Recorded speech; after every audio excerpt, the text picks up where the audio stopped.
Role of paramilitary and central arm police. इस पे मेरे पास I have a very distinguished guest. S K Sood साहब हैं, विकास चंद्रा साहब हैं, आईजी कुलबीर सिंह साहब हैं और मयंक सिंह हैं। मयंक सिंह को मैं आधा डिफेंस का क्या करीब 75% डिफेंस वाला मानता हूं, बिकॉज सैनिक स्कूल में पढ़े, फिर डिफेंस करस्पॉन्डेंट हो गए और मुझे कई बहुत सी चीजें समझने में मदद करते रहते हैं। सूद साहब, सबसे पहले आपसे, क्योंकि आज देश में मैं आपसे बहुत बेसिक, मैं अपने कार्यक्रम का आप लोगों को एक ये बता दूं, ये डिबेट नहीं है, ये primarily it is more of educating my audience. आप हिंदी अंग्रेजी जिसमें जाएं उसमें कर सकें, लेकिन प्राइमरली मेरा ऑडियंस हिंदी है। तो अगर हिंदी जितनी ज्यादा यूज हो जाएगी ठीक है, लेकिन अगर हिंदी में दिक्कत है तो आप अंग्रेजी का के भी बोलचाल की भाषा जो करते हैं उसमें कर सकते हैं।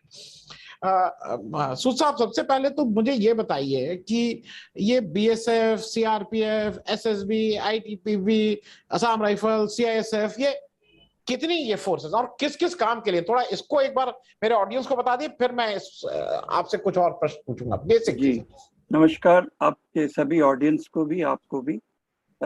ये बड़ा अच्छा टॉपिक लिया गया है, इसमें इसके बारे में जनरली लोगों को मालूम नहीं है। तो पहला सवाल जो आपने किया कि ये फोर्सेस किस किस काम के लिए हैं, तो दो कैटेगरीज हैं। एक तो बॉर्डर गार्डिंग फोर्सेस की कैटेगरी है, एक इंटरनल सिक्योरिटी फोर्स की कैटेगरी है। बीएसएफ, आईटीबीपी, एसएसबी और असम राइफल्स ये बॉर्डर गार्डिंग फोर्सेस हैं। Assam rifles Indo Burma border पे है, बीएसएफ इंडो पाकिस्तान और इंडो बांग्लादेश बॉर्डर पे है, आईटीबीपी इंडो तिब्बतन बॉर्डर पे है, जैसा कि नाम से ही पता लग रहा है, और एसएसबी जो सबसे यंगेस्ट हमारी बॉर्डर गार्डिंग फोर्स है, वो भूटान और नेपाल के लिए है। सीआरपीएफ जो है ये इंटरनल सिक्योरिटी ड्यूटीज के लिए जो नॉमिनेटेड फोर्स है, और सीआईएसएफ जो है वो इंडस्ट्रियल सिक्योरिटी के लिए है। जगह जगह पर सरकारी जो भी कारखाने हैं उन पर सिक्योरिटी ये देती थी। अब धीरे धीरे ये पब्लिक सेक्टर में और अब कई जगह पर प्राइवेट सेक्टर्स में भी इनकी डिप्लॉयमेंट होने लग गई है। और अगर देखा जाए तो इन फोर्सेस की कुल स्ट्रेंथ लगभग 1 मिलियन के बराबर है, यानी 10 लाख के बराबर है। फौज से कुछ 2.5-3 लाख कम होगी। और यहाँ पे मैं ये बताना उचित समझता हूँ कि ग्रुप ऑफ मिनिस्टर्स की जो रिपोर्ट थी कारगिल की लड़ाई के बाद में, उसमें ये कहा गया था कि 1 टास्क 1 फोर्स होगा। तो उन्होंने कहा था बॉर्डर गार्डिंग फोर्सेस बॉर्डर्स पे रहनी चाहिए और इंटरनल सिक्योरिटी फोर्स की ड्यूटी पूरी सीआरपीएफ को दी गई थी, परंतु कई कारणों की वजह से ऐसा हो नहीं पाता है और बार बार सीमाओं से इन सुरक्षा बलों को, सीमा की जो सुरक्षा करते हैं उन बलों को निकालना पड़ता है सीमा से, और कई प्रकार की ड्यूटीज में उनकी डिप्लॉयमेंट इंटरनल सिक्योरिटी में और इलेक्शन में और कई चीजों में, रॉयड कंट्रोल में उनकी ड्यूटीज लगानी पड़ती है। ये गवर्नमेंट की कंस्ट्रेंट्स है।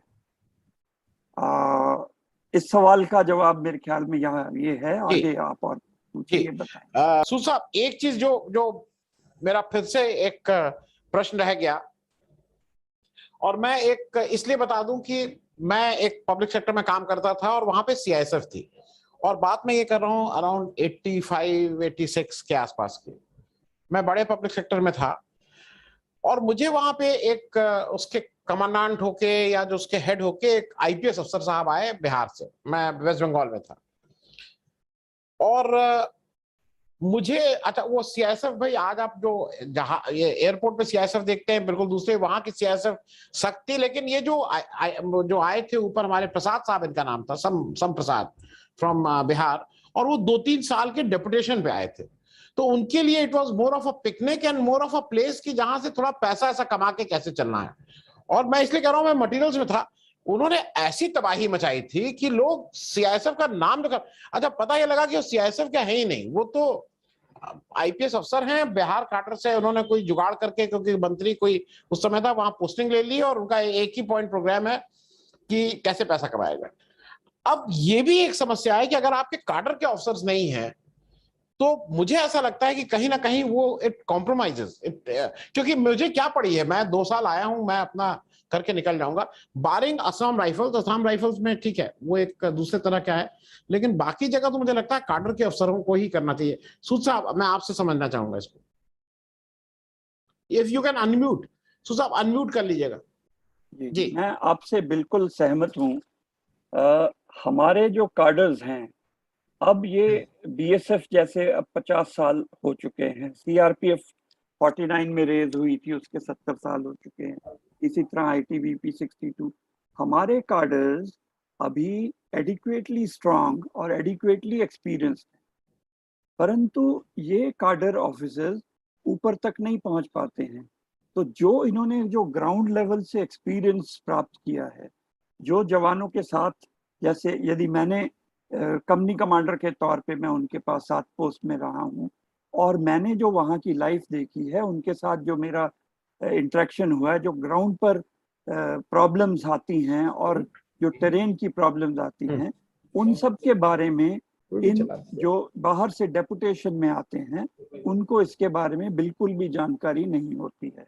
और आप मैं किसी व्यक्ति विशेष का नाम तो नहीं लूंगा, पर आमतौर पर जो भी ये व्यक्ति आते हैं, इनका या तो स्टेट्स में कोई इशू होता है, या ये अपने होम स्टेट की डेपुटेशन पाना चाहते हैं और वहां पर आकर ये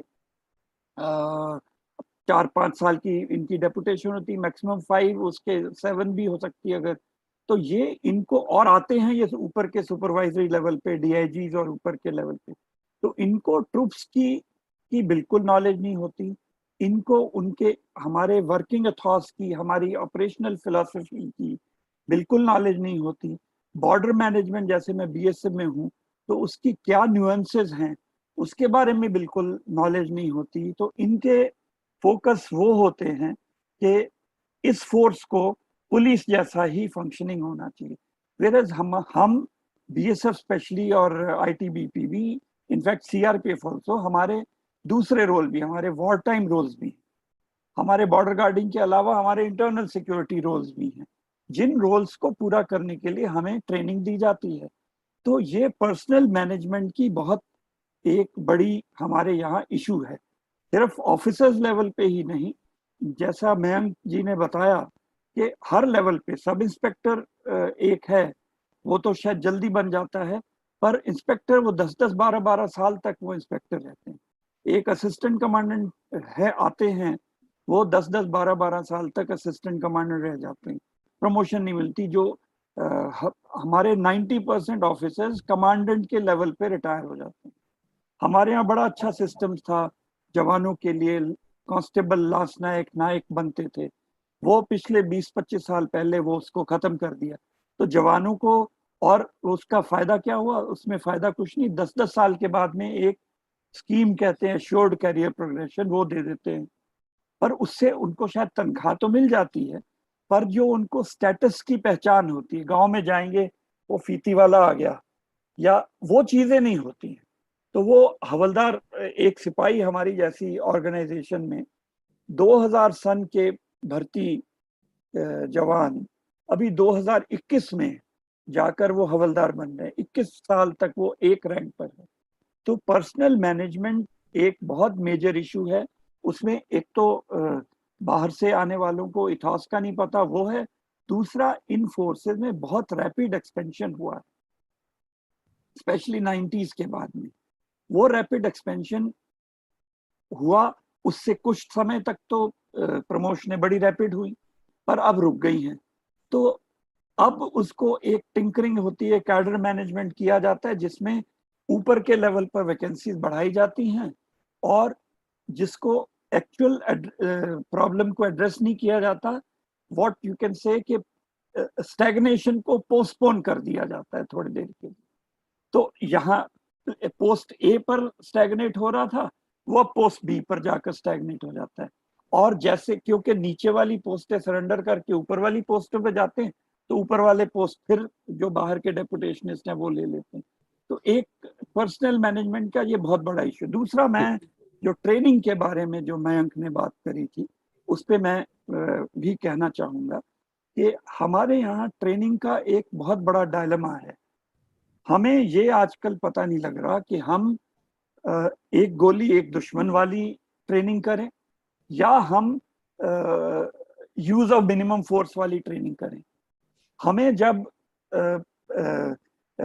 जो बांग्लादेश बॉर्डर पे हम लोगों ने बीजीबी के साथ में एक कोऑर्डिनेटर बॉर्डर मैनेजमेंट प्लान उनके साथ साइन की हुई है, जिसमें रिक्वायर्ड ये है कि हम लोग मिनिमम फायर का इस्तेमाल करें। आई मीन कई चीजें हैं उसमें, एक ये है जिससे कि उनकी कैजुअलिटी ना हो। उनके जो स्मगलर्स हैं, हम तो उनको कैटल स्मगलर बोलते हैं, वो उनको कैटल ट्रेडर बोलते हैं। तो उनकी और अगर उनके यहाँ एक अगर बांग्लादेशी मर जाता है बॉर्डर के ऊपर में, तो हमारी तो उनके यहाँ तो जो प्रॉब्लम होती है उनकी सरकार हिल जाती है एक बंदा मरने। हमारे यहाँ की ह्यूमन राइट ऑर्गेनाइजेशंस सबके सब मिलकर एक बीएसएफ के ऊपर जोड़ पड़ती हैं। तो हमें और हमारे यहाँ ये हुक्म दिया गया है कि आप नॉन लीथल वेपन का इस्तेमाल करेंगे। अब आप जैसे हरिदासपुर का इलाका है, रिवराइन इलाका है, अगर आप वहां पर रात के समय में जाएं तो आप देखेंगे कि 3-4 जवानों की एक टोली वहां पर बॉर्डर के ऊपर खड़ी है और नदी के थ्रू 1000 कैटल्स, जिनको 100-200 कैटल स्मगलर हाँक रहा है, हाथ में उनके बर्छे हैं, हाथ में उनके भाले हैं, वो करता हुआ जा रहा है। ऐसा सीन क्रिएट होता है वहां पर। तो वो एक ट्रेनिंग डायलेमा है। अगर वहां पर जवान फायर खोल देता है तो कई केसेस ऐसे हैं जिनमें उनके ऊपर डिसिप्लिनरी एक्शन हुए हैं या प्रपोज हुए, बाद में का रिलीज हो गए, तो वो बात और है। नॉन लीथल वेपन से उनको असर नहीं पड़ता, वो ठीक है, वो आपको चिढ़ाते हैं बल्कि कि हमें पता है तुम लोग कुछ नहीं कर। तो एक ट्रेनिंग डायलेमा बहुत है। दूसरा, आप जब इंटरनल सिक्योरिटी में हम आते हैं तो इंटरनल सिक्योरिटी में भी डायलेमा है। जब माओइस्ट एरिया में तो चलिए हम इंसर्जेंट से लड़ाई लड़ रहे हैं या कश्मीर में इंसर्जेंट से, पर कई जगह पर पब्लिक डीलिंग है। अभी जैसे बंगाल के इलेक्शन में बूथ के ऊपर में सीएसएफ या किसी फोर्स ने मार दिए थे 4 जवान। तो क्या सिचुएशन है मुझे नहीं मालूम, पर उनकी ट्रेनिंग है, उनके हाथ में हथियार है, एक गोली एक दुश्मन की उनको सिखलाई है। तो वो जो एक कॉन्सेप्ट है हमारे यहाँ, उसका एक प्रॉपर मिक्स होना चाहिए। एक हमें non lethal correction, minimum use of minimum force के कॉन्सेप्ट को सिर्फ थ्योरेटिकली ही नहीं, हमें उसको प्रैक्टिकल तौर पर भी हमारे जवानों को समझाने की जरूरत है। हम डिसिप्लिन इनकलकेट कर देते हैं उनको ड्रिल से, बट हम उनके अंदर का, जब हमारे ऑफिसर्स का, हमारे सबऑर्डिनेट ऑफिसर्स का इनिशिएटिव किल कर देते। तो जैसे मैंने बताया, सिनेरियो बताया कि 4 जवान खड़े हैं, वहां पर उनको उनका कमांडेंट या कंपनी कमांडर तो गाइडेंस नहीं दे सकता, वहां पर उस जवान को ऑन स्पॉट डिसीजन लेने हैं। वो इनिशिएटिव हम लोग, हमारी जो ट्रेनिंग मेथोडोलॉजी है, उस ट्रेनिंग मेथोडोलॉजी से हम उस इनिशिएटिव को किल कर देते हैं। और फिर बाद में जब जो घटनाएं हो जाती हैं, कहीं पर कई लोग मारे जाते हैं, एक साथ एक एम्बुश में 50-60 लोग मारे जाते हैं, रोज वही गलतियां रिपीट होती हैं, because we have killed the initiative of our jawans by improper training और by over centralization of supervisory authority in the field. So हमारी फोर्सेस को इन एस्पेक्ट्स पर ध्यान देने की बहुत जरूरत है। मैं बहुत खुश हूं कि मयंक ने ये एस्पेक्ट को इस बातचीत में लाए इस चीज को।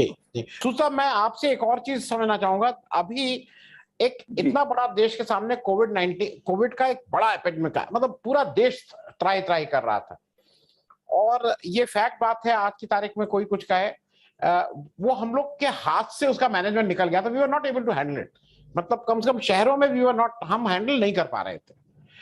उस समय एक ट्रेन्ड फोर्स हमारे पास थी, हमारे पैरामिलिट्री थी, हमारी फौज थी, इनका कहीं यूज नहीं किया गया। और मुझे अभी भी नहीं समझ में आता है, जैसे भाई ये कहा गया कि इसको हम फौज को इंसुलेट करके रख रहे हैं। मेरे ख्याल में फौज या पैरामिलिट्री, आप लोगों की ड्रिल इतनी होती है, आप जानते हैं कि आपको कैसे इंसुलेट करना है। अगर आप यहाँ इंसुलेट है तो कल के दिन लड़ाई हो जाती है, तो वहां पे भी तो आप एक्सपोज हो रहे थे कहीं ना कहीं। मुझे इसका समझ में नहीं आया कि बहुत सी ऐसी चीजें थी जो आप बेहतर प्लान कर सकते थे। अगर यहाँ शमशान में लकड़ी नहीं है तो सरकार कैसे कैसे लकड़ी नहीं है। तो मुझे ऐसा लगता है भाई आप लोगों को क्यों नहीं यूज किया गया था, व्हाट वाज द रिलक्टेंस? देखिए, मेरे ख्याल में जो यूज हुआ, हमारे मेडिकल प्रोफेशनल्स का भरपूर यूज हुआ है। यहाँ पर भी, दिल्ली में भी जो हॉस्पिटल, स्पेशल हॉस्पिटल्स बने थे, वहां पर हमारे सारे सीपीएमएफ के मेडिकल अधिकारी, नर्सिंग असिस्टेंट्स, ये सब लोग वहां पर जाके उन्होंने काम किया और जगह जगह पर काम किया। हमारे हमारे यहाँ पर कोविड सेंटर्स बने। हमारा नजफगढ़ के पास में चावला है, वहां पर जो शुरू में कोविड सेंटर बना, लोग आए, तो इस तरह से इस्तेमाल किया गया। पर अगर आप ये सोचते हैं कि बीएसएफ को बॉर्डर से निकाल कर कोविड में लगा दिया जाए, तो ये तो बहुत अच्छा प्रपोजिशन नहीं है। बिकॉज बॉर्डर की एक सैंक्टिटी है बॉर्डर के ऊपर, अगर उसकी विजिल कम हो जाएगी। अगर आप सोचते हैं कि सीआरपीएफ को निकाल के कर दिया जाए, तो माओइस्ट एरिया में तो लड़ाई तो जारी है, कश्मीर में भी लड़ाई जारी है। जहां जहां पर इंटरनल सिक्योरिटी के प्रॉब्लम्स हैं, वो तो वो हैंडल कर ही रहे हैं। और तो हमारे हॉस्पिटल्स, हमारे मेडिकल प्रोफेशनल्स का अच्छी तरह से इस्तेमाल किया गया। और जहां पर जैसे आईसीपीज और लैंड कस्टम स्टेशन हैं, तो वहां पर भी हमारे फोर्सेस ने काम किया। जो एंट्री एग्जिट वहां पर इंटरनेशनल ट्रांजिट होता है, उनको ध्यान देने में, उनको आइसोलेशन करने में, सिक्योरिटी के अलावा ये सारे काम किए।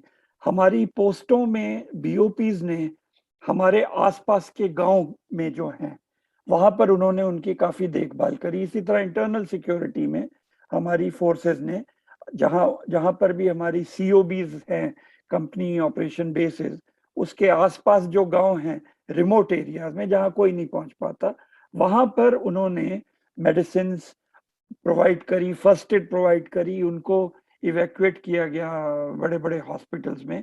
तो ये सारी चीजें इस तरह से की गई।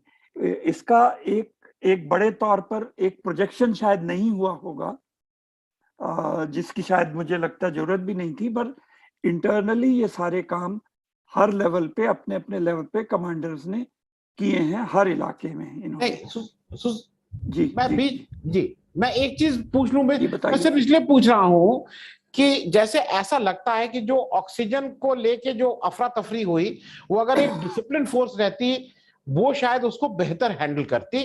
जो भी हुआ यहाँ पे, वो कहीं कोई लेके भागा जा रहा है, कोई इधर भाग गया, कोई इधर। एक दूसरा जो फ्यूनरल था वो बहुत अनऑर्गेनाइज्ड हुआ। वो जो एक रिस्पेक्ट देनी चाहिए टू अ डेड बॉडी, उसको नहीं दिया गया। ये इस दो जगह के लिए स्पेशली। और जहां तक बात यह है ना, देखिए सारे एयरपोर्ट्स बंद हो गए थे, सीआईएसएफ तो थी ना, आप बेसिक मिनिमम, आपके बड़ी फैक्ट्रीज बंद हो गई थी, आपका इलेक्शन नहीं था, इलेक्शन में तो सीआरपीएफ आप लगाते ही है ना, कहीं से तो आप विड्रॉ करते हो। तो मुझे ऐसा लगता है कि जो वॉटेवर जनरली कहा यह गया कि भाई देश की सुरक्षा, इनको इंसुलेट करके रखा जाएगा, ऑफिशियली नहीं लेकिन एक इस तरह की बात हुई। मुझे लगता है कि उस समय बहुत बड़ा, क्योंकि देश के जब जिंदा ही नहीं रहेंगे तो क्या क्या देश और क्या परदेश। तो पहले आदमी को तो आप प्रोटेक्ट करके रखते, फिर उसके बाद देखा जाता, क्योंकि फोर्सेस थी, आपके सारे एयरपोर्ट बंद थे, आपकी सारी सीआईएसएफ वहां थी, मिनिमम से एयरपोर्ट की सुरक्षा के लिए जो भी सीआरपीएफ चाहिए, सीआईएसएफ चाहिए, वो मैं इस रेफरेंस से कह रहा था, क्योंकि अभी भी हम लोगों को फौज के वर्दी वालों पे ज्यादा ट्रस्ट है एज कंपेयर टू नॉन वर्दी वाला। आपकी बात ठीक है, शायद सीएसएफ का और इस्तेमाल हो सकता था जो जो जो एयरपोर्ट्स पे, बट बाकी फैक्ट्रीज में, बाकी पब्लिक सेक्टर्स में तो वो भी डिप्लॉयड थे ना, वहां तो सिक्योरिटी चल रही थी। इसके अलावा स्टेट्स के पास में कई स्टेट आर्म पुलिस बटालियंस हैं, कई इंडिया रिजर्व बटालियंस हैं। तो स्टेट्स अगर इन रिसोर्सेस का इस्तेमाल करते, तो शायद जो आप कह रहे हैं उनकी नौबत ना आती, ना आनी चाहिए थी। स्टेट्स के पास जो रिसोर्सेज है, हमारी प्रॉब्लम यही है आजकल, जो इंटरनल सिक्योरिटी में भी प्रॉब्लम यही है कि जरा सी बात होती है तो सेंट्रल ऑर्गेनाइजेशंस की रिक्विजिशन कर दी जाती है, उसको लॉ एंड ऑर्डर ड्यूटी जो नॉर्मल करनी चाहिए उसको भी रॉयट में कन्वर्ट करके रिक्विजिशन। सो स्टेट्स के पास में मेरे ख्याल में हर स्टेट में if not in every district तो 3-4 डिस्ट्रिक्ट्स में मिला के एक बटालियन तो होगी। इंडिया रिजर्व बटालियंस हैं, इस तरह की कई फोर्सेस हैं जिनका इस्तेमाल किया जाना चाहिए था इन सब चीज़ों को रेगुलेट करने के लिए। इन सब चीज़ों को इन्हीं फोर्सेस को शमशान घाटों पे और ऑक्सीजन वगैरह की रेगुलेशन के लिए भी इस्तेमाल किया जा सकता था। मैं थोड़ा आपके इस कोविड के सवाल से थोड़ा सा हटके एक और चीज पे ध्यान लाना चाहता हूँ, नॉर्मल जिसमें मार्च से लेकर मई के शुरू तक हमारे यहाँ 2 महीने तक इलेक्शंस हुए 5 स्टेट्स में। एम आई राइट? मार्च से ही हुए ना कि फरवरी से हो गए थे? फरवरी से हो गए थे। अब मैंने एक जगह पता किया तो उस पर्टिकुलर एरिया में बीएसएफ की ऑलमोस्ट 1/3 फोर्स विड्रॉ करके इस चुनाव के लिए लगी हुई थी। ये भी काम कर रहे हैं और साथ साथ में अगर हम इसका भी काम करें तो मुझे लगता है कि इफ नॉट 1/3 तो 1/6 तो फोर्स और निकालनी पड़ेगी। तो बॉर्डर की क्या रह गई? जो वहां की हम जो विजिल रख रहे हैं वो तो डाइल्यूट हो गई ना। सो मैं इस चीज को इसलिए मेंशन किया कि हमें चाहिए कि बॉर्डर जो कारगिल की ग्रुप ऑफ मिनिस्टर्स की रिपोर्ट का पालन है वो थोड़ा और मजबूती से करना चाहिए हमें। अगर आप 1/3 कर देंगे विड्रॉ तो हमारा पूरा ट्रेनिंग साइकिल, हमारी पूरी पर्सनल मैनेजमेंट, हमारा सिक्योरिटी सिस्टम्स जो बॉर्डर के हैं वो सब खत्म हो जाएंगे। और ऊपर से अब हमें तो सीआरपीएफ भी हमारी सिस्टर फोर्स है, तो हमें अब एमएलए को भी करना है, हमें अब स्टेट बाउंड्रीज भी गार्ड करनी है। तो हम एक तरफ तो जब 1965 में हमारी सीपीएमएफ की स्ट्रेंथ 60-70 हजार 80 हजार रही होगी, अब हम 10 लाख के करीब पहुंच गए हैं। तो इस तरह से तो हमें मेरे ख्याल में 20-25 लाख, और इसके बावजूद हमें शॉर्टेज ऑफ मैन पावर है। आप समझ रहे हैं? हम जब मैंने ज्वाइन करी थी 1977 में बीएसएफ, तो एक हमारी 77 बटालियन थी 1000 नफरी की। आजकल हमारी 200 बटालियन है जिनकी नफरी 1300 के करीब है। तो अब इन 40 सालों में हमारी नफरी अगर कहें तो 3 गुना 3.5 गुना, क्योंकि बटालियन के अंदर भी स्ट्रेंथ, बटालियन के फिगर में शायद 2.5 गुना फर्क हुआ, बट ओवरऑल स्ट्रेंथ में तो शायद 3-4 गुना फर्क आ गया। तो इस तरह की अगर हमारे यहाँ माहौल बनता जा रहा है कि हमें हर चीज के लिए सेंट्रल आर्म्ड फोर्सेस चाहिए, तो हम किधर जा रहे हैं? हम as a nation what direction are we taking? आपने बिल्कुल सही कहा, इन प्रिंसिपल एक पब्लिक रिप्रेजेंटेटिव, उसको क्यों सिक्योरिटी की जरूरत है? अगर वो अपने इलाके में काम कर रहा है ढंग से, बिक नहीं रहा अगर मैं इस शब्द का इस्तेमाल कर सकता हूं, तो वो उसको सिक्योरिटी की क्या जरूरत है? वो पॉपुलर होगा। हम भी तो बटालियंस में रहते हैं, हम जवानों को सजा भी देते हैं, जवानों को प्यार भी करते हैं, पर हम क्या सिक्योरिटी लेके घूमते रहते हैं? नहीं। हम शायद एक व्यक्ति हमारे साथ रहता है हम जब बॉर्डर पे जाते हैं, जिससे कि अगर कोई हमारा जो रनर होता है, समझ लीजिए हमारा रेडियो ऑपरेटर होता है हमारे साथ, हम ताम झाम लेकर थोड़ी चलते कि हमें सिक्योरिटी की जरूरत है। नहीं, अगर हम अपने पास सिक्योरिटी रखेंगे तो वो फिर हम बॉर्डर से निकालेंगे। तो ये इस चीज पर मुझे लगता है कि सरकार को एक ध्यान देने की जरूरत है। इलेक्शन मान लिया, पार्लियामेंट मान लिया, स्टेट असेंबली मान ली, अब तो हमें TTC, Tripura tribal councils, DDC, district development council Kashmir में, पंचायत के इलेक्शन वेस्ट बंगाल में, इन सबों के लिए भी हमें निकालना पड़ता है। तो where are we heading? should we not come back to a state where the democracy is actually functioning, where the dialogue takes place instead of violence, which is sorry for use of English, but जहाँ पर violence की बजाय एक dialogue से हम सुझाव मसलों का सुझाव निकालें। तो ये मैं हाईलाइट करना चाहता था, क्योंकि टाइम लिमिटेड है, तो मुझे लगा नहीं, मैं उसका मैं एक रिएक्शन दे दूं एज अ सिविलियन। मुझे इस सारी व्यवस्था में आज भी उस वर्दी वाले के ऊपर फेथ है और आई हैव अ ट्रस्ट। बाकी जो स्टेट पुलिस हैं, जो आप जिसका भी नाम ले रहे हैं, वो क्या करते हैं क्या नहीं करते हैं, लेस सेड देन बेटर। और खास करके आप हिंदी हार्टलैंड से अगर आ रहे हैं तो बुरे हाल हैं उसके। मैं एक किस्सा छोटा सा आपको बस बता दूं। बिहार में एक डीजीपी साहब रिजाइन किए, रिजाइन करने से पहले ही बता दिए मुझे इलेक्शन लड़ना है। पिछली बार वो पांडे जी, और एक सब इंस्पेक्टर ने भी किया। सब इंस्पेक्टर को टिकट मिल गया, इन बेचारे को नहीं मिला, क्योंकि सब इंस्पेक्टर ज्यादा कच्चा चिट्ठा जानता रहा होगा नेताजी का कि वो क्या क्या करते हैं। ये डीजीपी साहब को टिकट नहीं मिला, अब ये जाके शायद मथुरा अथुरा में कुछ भजन वजन कर रहे हैं, आजकल उनका आ रहा है। तो मेरा सबमिशन ये है कि हमें इन चीजों को एम्पावर करना चाहिए। हमें हमारी पुलिस को एम्पावर करने की जरूरत है, हमारे स्टेट्स को एम्पावर करने की जरूरत है, ना कि हम सेंट्रलाइज करते चले हैं हर चीज को।